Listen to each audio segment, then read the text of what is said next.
What's up, everybody? I'm John Middlekauff. You know what I need you to do. Subscribe to our YouTube channel. We got content for days reacting to every NFL game all the time, every single day. Subscribe, like the videos. Let's go. What is going on, everybody? How are we doing? We are a little under a week away from Christmas. Hopefully everyone has your Christmas gifts purchased. I did a little Amazon shopping today. We had some big football news over the last 24 hours happen on Tuesday night, so I haven't commented on it yet. Kirk Cousins is heading to the bench to back up Michael Penix, guy they drafted in the top 10. We will talk about all the different angles there, and then just a couple other coaching things. We got one of the last Thursday night games of the year, Broncos at the Chargers, Harbaugh versus Peyton.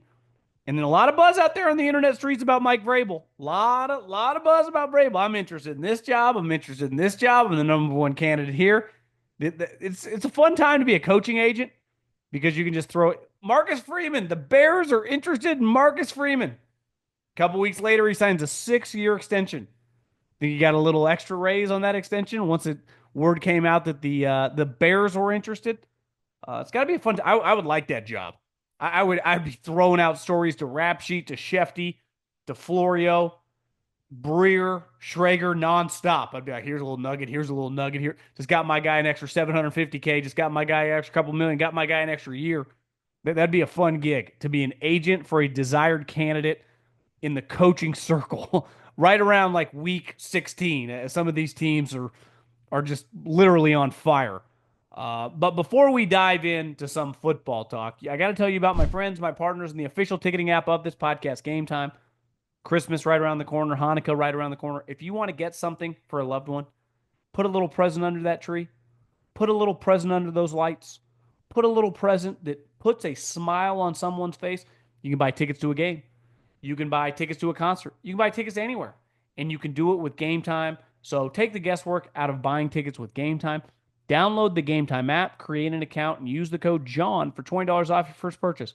Terms apply. Again, create an account and redeem the code JOHN for $20 off. Download the Gametime app today. Last minute tickets, lowest price is guaranteed. Well, Kirk Cousins has been benched. And according to Raheem Morris, he was very classy about taking the news. Well, I sure hope so for $90 million that he knows has coming to him after 36 coming off a torn Achilles. You could tell him he's going to run scout team the rest of his life. I looked yesterday, when he gets paid for 2025, which is guaranteed $27.5 million, he will have made over $300 million playing football. And, sometimes media, younger players get very angry at the older generation for being critical. It happens a lot in basketball. I do understand. If I was an elite guy that played in the 80s or the 90s, especially in football, which was much harder on my body, we didn't play as long, and I see some of the money that's getting tossed around. Kirk Cousins is going to make over $300 million. I don't care. I support other people having success. Good job, Kirk. Great job by his agent, Mike McCartney, who's a really good agent. They've done a good job. But I do get the bitterness. I think you just have to ask one question. What took so long? Why did they wait till 3 games left when he had been playing like shit for, 40 or 50 days now? He had been objectively atrocious for the last month. If you watched him on Monday night, he looked like a shot fighter. And it looked like it had previously looked like it's over. And sometimes that happens. A 36, 37-year-old player who's, for NFL standards, a below average athlete, he's never had a great arm. His arm strength looks extremely poor. And I don't know if there are some connections there in the biomechanics of the Achilles, up through the body, up through the shoulder. However it's happening, he's not throwing the ball very well. And it shows. He's a bad player right now. But why did this take so long? And I thought about it and I went, well, these guys that run this franchise just convinced their owner to give this player $90 million. All the best players in free agency, most of them. Now, I get it. Quarterbacks make more. We all understand that. We all acknowledge it. but it's also easy to pay, quote unquote, overpay your own guy, right? There were points in times where it's like, how good is Matty Ice? But he was the Falcons guy. How good is Dak Prescott? Well, he's Jerry's guy, right? Purdy's going to go through that. Well, he's the Niners guy. When you hire outside and the guy has no equity, sweat equity, blood equity, no production equity with your franchise, like it can get weird and it can get weird fast. And when a guy just stinks, and that's Kirk Cousins right now, is just not a very good football player. I mean, he's a bottom 5 quarterback. And it's not like character issues. He's not creating a problem. Like all that stuff's great. It's just like simply play. That can get weird and that can get weird fast. But when I saw this news, I went, could these guys all be one and done? Could these guys' jobs be in jeopardy? Because never forget, when Raheem Morris was asked about why his coaching staff was so big, he said, well, we're going to win here. And when you win here, what happens? You lose coaches and you have to retrain guys. Well, we're already going to have guys on the staff for when our guys get hired. That's a pretty cocky thing to say. Also, why'd you draft a quarterback 8 after you had just given a 4-year, $180 million contract and almost $100 million guaranteed to Kirk Cousins? Because we don't ever plan on drafting this high again. And we thought that this was the right move because we won't ever draft in the top 10 again. Well, it's like, you're pretty cocky for a guy that had one head coaching stint and is now working for a GM who just led a squad that averaged 7 wins a season for 3 straight years. Can't draft a quarterback, drafts all these skill guys, and besides Bijan Robinson, Drake London, like I think Kyle Pitts won, they would like to have a do-over on that one. So it's like, do you guys know what you're doing? Because I think at this point in time, it's why I just simply bet against the Atlanta Falcons. Now, I picked the wrong team. I picked the Saints. Turns out it was the Bucs. But I bet against the Atlanta Falcons when the season began. I said, no way it's going to be this easy. This team has no winning, I would say history these last couple years. It just thinks one thing's going to switch. And this is not signing Peyton Manning or Tom Brady. This is signing a guy coming off an Achilles who, even on his best days, has been an extremely polarizing player. And what happened? I would say they have been one of the biggest underachievers this year. And a team that, for all, as looking forward and projecting, is not going to win the division. The Tampa Bay Buccaneers are. Well, of course they are. They're a better run organization. And this was a team that now is stuck with Kirk Cousins, who this notion of like, part of the reason I thought it was so insane to make the pick at 8 is, listen, sometimes you get new information. Obviously, some things changed between March 15th and the draft in late April. You talk to more people. As a general manager, you're able to get on the phone more and really focus on that. But in my experience, during the season, starting in the summer through the end of basically the new year, right? So like December 31st, all GMs worth their salt are evaluating all the top free agents and all the top draft picks. Now, they're not grinding on 5th and 6th rounders, but any guy with a legitimate draft grade, probably, in the top 100-ish, is getting evaluated by the GM during the season. And a team like the Falcons, who have an atrocious quarterback situation the last couple of years, would be evaluating, their general manager would be evaluating all the quarterbacks thoroughly, right? And Michael Penix is a guy that I really like. I would have drafted Michael Penix. But he was a very polarizing guy in NFL circles. Depending on who you spoke to, some people thought he wasn't even a first-round pick. Obviously, the Falcons viewed him as the 8th overall pick, which was extremely polarizing at the time, not just because they had just signed Kirk Cousins, but because, is that a major overdraft? I don't necessarily think it was.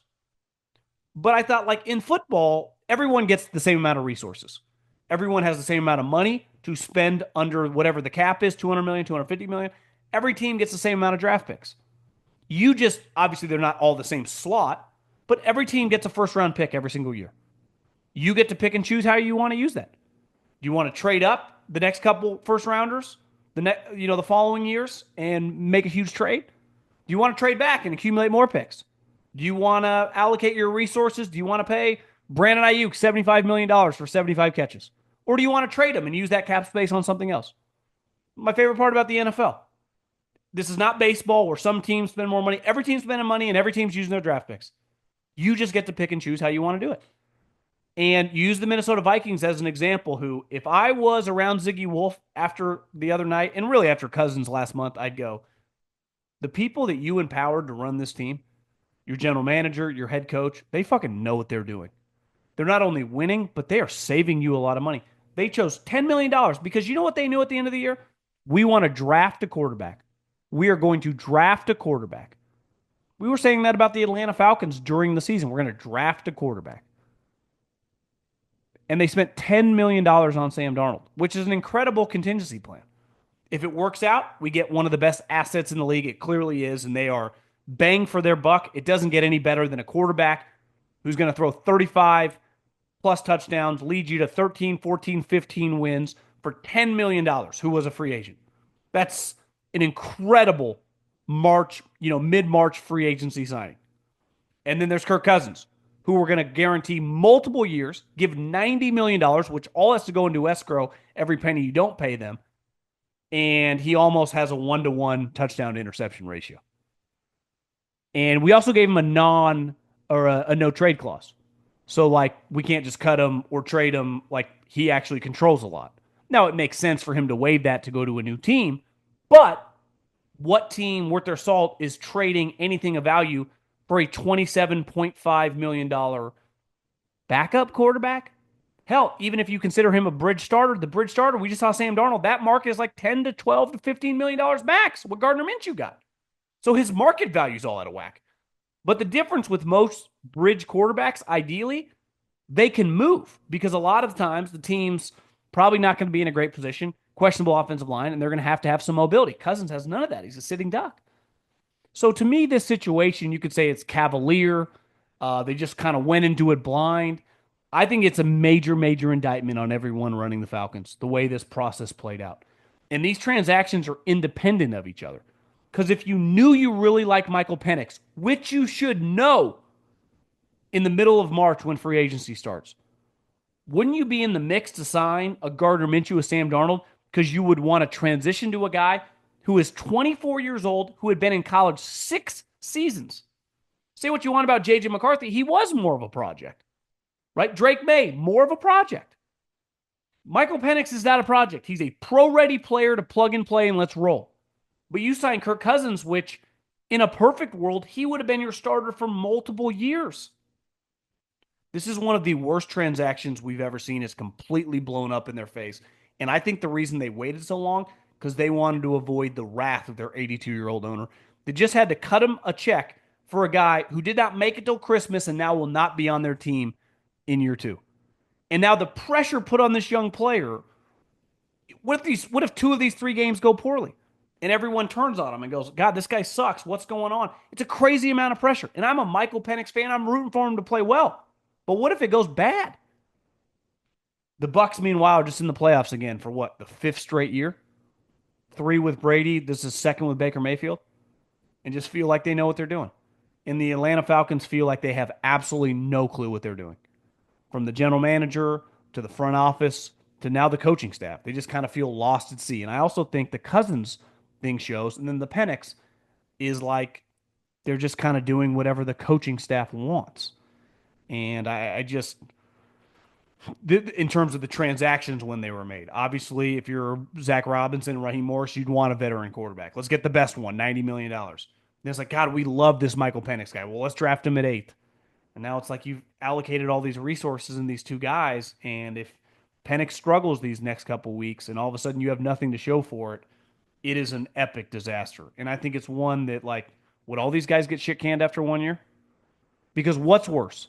Being just a complete embarrassment on a bad team, the Patriots, who might fire Jerod Mayo, or the Raiders. Well, it's like, well, the Raiders, their quarterback situation's awful, right?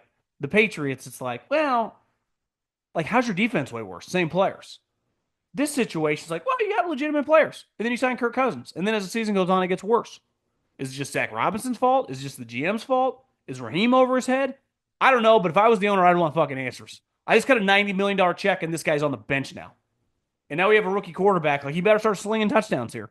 Because if he doesn't, and we're missing the playoffs again to the Tampa Bay Buccaneers, who've had a million injuries. I mean, guys getting injured left and right, star players. And it's like they got a quarterback that they also gave $100 million, and we all acknowledge like really good.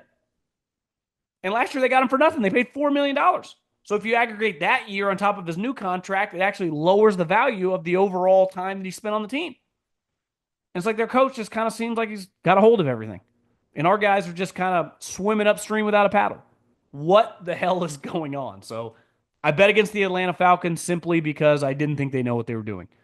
And I think as of this week, and really over the last month, anyone with that thought was kind of proven right. And it helped that Cousins I didn't expect him to just fall off a cliff this hard, but he obviously has. It's the most wonderful time of year for getting in on all the hoops, football, and hockey action at the DraftKings Sportsbook. It's the season of giving, and we're being gifted college football and basketball, pro football and basketball, and pro hockey too, almost 24/7.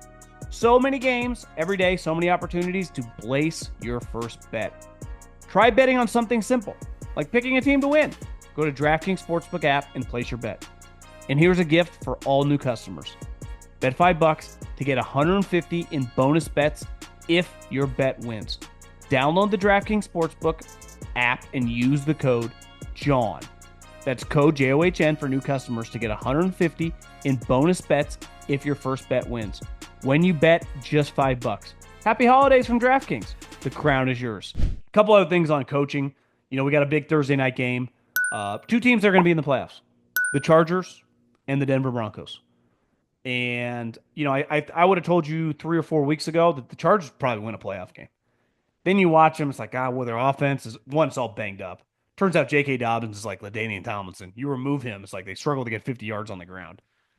Herbert's just limping around out there. They got no passing game. A lot of people think Greg Roman's the village idiot. I often go like, well, how about the talent on this roster is not great, but they are very defensive reliant. And when their defense is giving up 30+ points, like they're going to be in some trouble.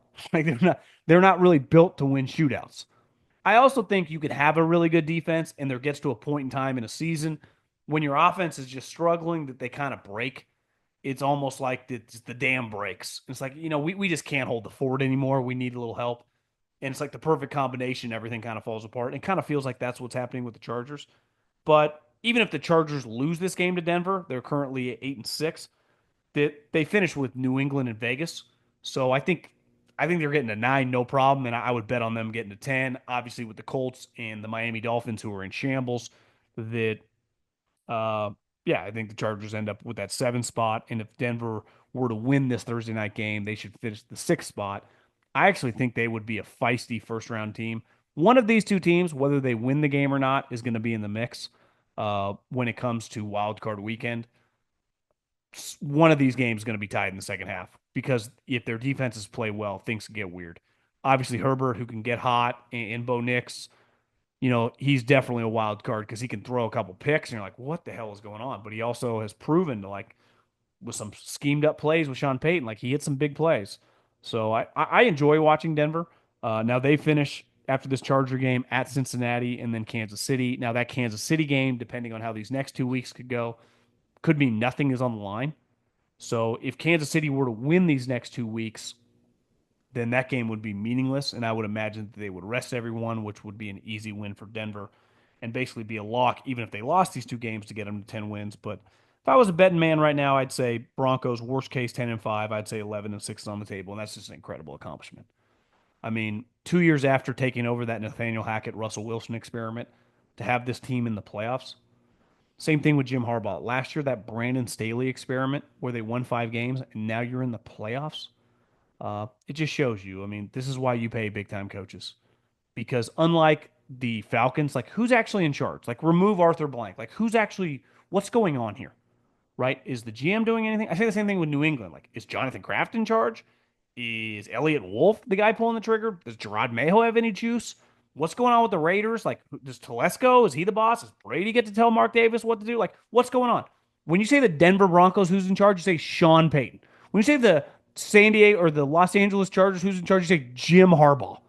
And I think that, like, makes everything a little bit easier. And in a day and age when everyone wants their hand in the cookie jar in the NFL, because even if you're a team president like Kevin Warren, the only way, no one cares how many season tickets you sell.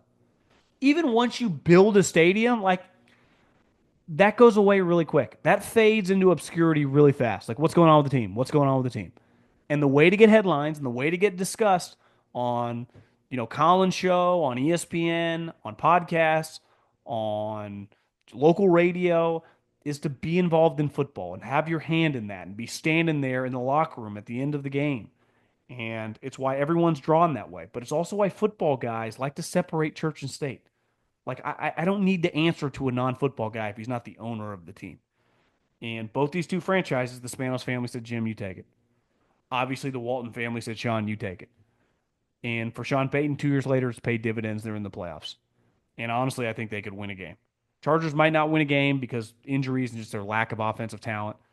But if I would have told year one Harbaugh in the playoffs, which I knew would happen, but you guys talked me out of because you're like, their team sucks so much. It's like, of course. You know why? Because Jim Harbaugh wins. Speaking of coaches, Mike Vrabel. It's funny, like I mentioned this earlier, but when you have a hot coaching candidate, it's just got to be an incredible feeling of knowing you could leak things and it just gets everyone talking and freaks out the people negotiating. I was hoping that Sac State would hire Michael Vick. I think that would have been so badass. But it's pretty clear that Michael Vick's representation put it out that Sac State was talking to him to get a little bit more money out of Norfolk State, which you should do. Like, you got to use leverage to your advantage. I saw it with Marcus Freeman, who was like, the Chicago Bears are interested. And you're like, oh, of course they are. He played in the NFL. He went to Ohio State, coached in Notre Dame. Like, probably be, should be talking to him. Well, then less than a week later, he signs a 6-year extension. Well, do you think that it came out that his name was in that mix randomly? No. He wanted to get more money, as he should. That's what an agent gets paid to do. Every time I look, it's Mike Vrabel, the Bears' #1 target. Mike Vrabel, he'd be interested in the Patriot job if it became available. Mike Vrabel, would he listen for $100 million at Ohio State? And you just throw this enough kind of at the wall, eventually it's going to freak people out that actually are interested in him. And in fairness, all these people should be interested in him. But if you're Mike Vrabel right now, and let's just say you do have your pick of the litter, and let's just say Robert Kraft will fire Jerod Mayo after this season because of just how poorly it's going, and he can't risk ruining his young quarterback. A lot like, what's going on in Chicago. Would you rather coach Caleb Williams or Drake May? Who would have ever thought that would be a conversation? But it's a legit conversation. Because one, if you did a redraft today, Caleb Williams would not go #1. Jaden Daniels would. And I think the question is, who would go #2? And let's face it, the guy Mike Vrabel played, or, when he was a coach who used to play at quarterback, was Ryan Tannehill. He was like a game manager. He comes from the Bill Belichick, kind of school of thought as a player. The Tom Brady that was the quarterback for the Patriots when he was a player was not the Tom Brady that we saw 06, 07 moving forward. It was much more in the game manager play defense. Now, you could argue that's an archaic way of thinking. You can't really operate that way. And I would tend to agree, but your football philosophy is kind of your football philosophy. Most of the way that I look at this world, I'm open to new ideas, but like my core values, I don't think have really changed in 20 plus years. Just like most football coaches I know, doesn't mean they don't implement new things, but their core belief on how to play ball doesn't really change as they go from 40 years old to 50 years old to 60 years old. They might implement some more things, but they still have a core philosophy of how to play. Dan Campbell, he goes for it more than, some of these guys would have done 20 years ago. But like the way he built his team, it's not paying off right now because they're all injured, but like defensive line, physicality up front, and fucking run the ball down your throat with a big-ass offensive line and multiple running backs. Like, he built his team a lot like a team that would have played in the 90s. And I just wonder if Mike Vrabel, would he even be interested in the project that is Caleb Williams? Because that's a pretty big undertaking. I mean, the guy we saw the other night, and really most of this year, has been atrocious. I mean, I thought it was crazy that everyone just anointed him so quickly before the season. I'm like, the NFL is really hard. And listen, I thought he would be a lot better given the wide receivers he's throwing to, but you talk about a guy seeing ghosts. I mean, he's Sam Darnold 4 years ago. Got no clue what he's doing, and he just freezes. So based on the information we have right now, like I think you could make the argument I'd rather coach Drake May. And obviously he has the connection with Robert Kraft. And here's the reality. I think you learn this the older you get in life is whether it's the Bears and you got to deal with Kevin Warren, whether it's the Patriots and you got to deal with Robert's son Jonathan. Most of our jobs, um, if you do not are the boss or the owner, like even Belichick. One thing I think he miscalculated is like, Bill, you're not an entrepreneur. You can't just start a football team. Like eventually you kind of got to play nice. So when some of these stories were coming out, they're like, God, it's going to be tough for Bill to work with people. Like he needs someone to buy into him because there are only 32 NFL teams, and he doesn't have the money or have the capacity to buy one. So he's going to need one of these owners and team presidents to hire him. Like that's just a reality. This is not like my job. Tomorrow, if I was like, kind of, I just want to do something different. Well, I can just do something different, whatever I want to do. I could start the company. Doesn't mean it's going to work or not, but I can do it. Like if you're a football coach, there's no just starting a football team. Like you need, and as Bill finally did, he had a athletic director and a chancellor buy into him, but he couldn't just start like a college football team or an NFL team. So you do have to learn to work with others. It's a little corporate structure that way. Even Sean Payton and Jim Harbaugh, like Jim Harbaugh still answers to the Spanos family. Sean Payton still answers to the Walmart family. Now, ideally, you just answer to the owner, best case scenario, right? But when you got to answer to some of like the owner's kids, I totally understand how that would be tough, right? And it's one thing the owner's kid, like Al Davis is dead, so it is Mark's team, right? Lamar Hunt is no longer with us. That is Clark Hunt's team. It's another thing like when the dad's still there and the kid's in your ass, and you're just like, well, do I go through you or do you still got to go through Pops? Are you just like a 58-year-old rich kid that still has to ask your dad for permission on this, or I just might as well call him? But I can't totally dick you over because if your dad drops dead in a year, then you are actually the boss and I do have to deal with you. So all these situations are a little complicated. So you just got to look at it from the best case scenario from a football team and probably the easiest case scenario with who you have to deal with your personality. But I think most of these jobs, whether it's the Patriots, whether it's the Raiders, whether it's the Jets, whether it's whatever, becomes open. The Cowboys were to fire Mike or not renew his contract. They all have severe complications of you have to run the team, manage your coaching staff and your players, and also deal with whoever is above you. And some of those might be owners and team presidents, some might be owners and their children, but they all come with their own set of headaches.